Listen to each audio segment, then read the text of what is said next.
हाय। आज हम डॉक्टर अजवानी की बुक ट्रेन योर माइंड के 11 चैप्टर की बात करते हैं। इसको मैं पहले इंग्लिश में एज इट इज़ पढ़ूंगी, फिर उसका हिंदी में ट्रांसलेट करूंगी। तो चलो सुनते हैं।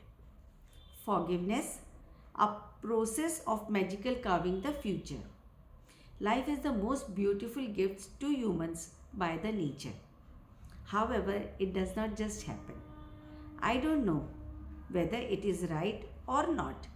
The Hindu mythology speaks about 84 lakhs births, after which we are privileged of birth as human. The researchers working in the field of past life regressions also agree that animal births cannot be recalled. James Van Prague and Dr. Brian Weiss also showed that rebirths are for purification of the soul to the level of being acceptable to emerge in the God. It is clear from their researches that life is built daily with love, laughter, sacrifice, patience, grace, and forgiveness. There is heavy body of researches on forgiveness as a vital factor in fulfilling the purpose of life. It has been emphasized that forgive those who insult us, belittle us, attack on us, or take us granted. But more than this, forgive ourselves for allowing others to hurt us. Forgiveness is a therapy through which a person is not only able to heal his or her wound, but also strengthens other persons to correct their misdeeds towards us, but as well as towards themselves also. I am sure we will be able to purify our subconscious mind at a higher level. So train your mind to remain in positive orientation of purifying your subconscious mind and strengthening it through forgiving yourself and others. Enjoy days always ahead in true love with magical carving of your own future life. चलिए अब इसको हिंदी में करते हैं।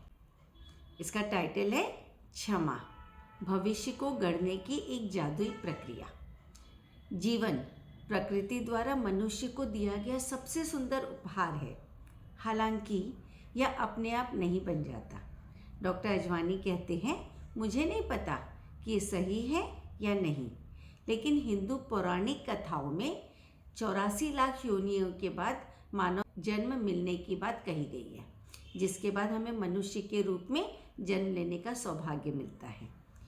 पिछले जन्मों के regression या पास्ट लाइफ रिग्रेशन के क्षेत्र में काम करने वाले शोधकर्ता भी मानते हैं कि पशु जन्मों को याद नहीं किया जा सकता। जेम्स वैन प्रैग और डॉक्टर ब्रायन विस ने यह भी दिखाया है कि पुनर्जन्म आत्मा की शुद्धि के लिए होते हैं, ताकि ईश्वर की दृष्टि में स्वीकार्य होने के स्तर तक पहुंचा जा सके।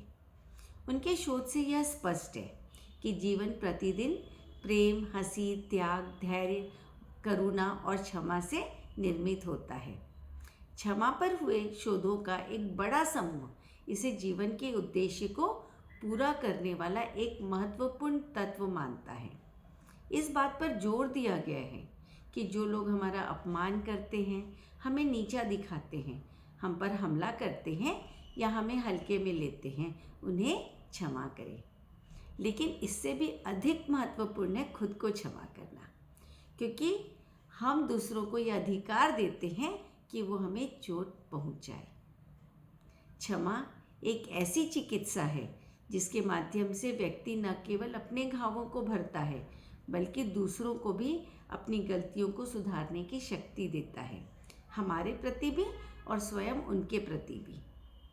मुझे पूरा विश्वास है कि हम अवचेतन मन को उच्च स्तर पर शुद्ध करने में सक्षम होंगे। इसलिए अपने मन को प्रशिक्षित करें कि वह सकारात्मक दिशा में बना रहे। अवचेतन मन को शुद्ध करते हुए और स्वयं और दूसरों को क्षमा करते हुए उसे सशक्त बनाएं। सच्चे प्रेम में हमेशा आगे बढ़ते रहें और अपने भविष्य के जीवन को जादुई ढंग से गढ़ते हुए उसका आनंद लें। फिर मिलते हैं।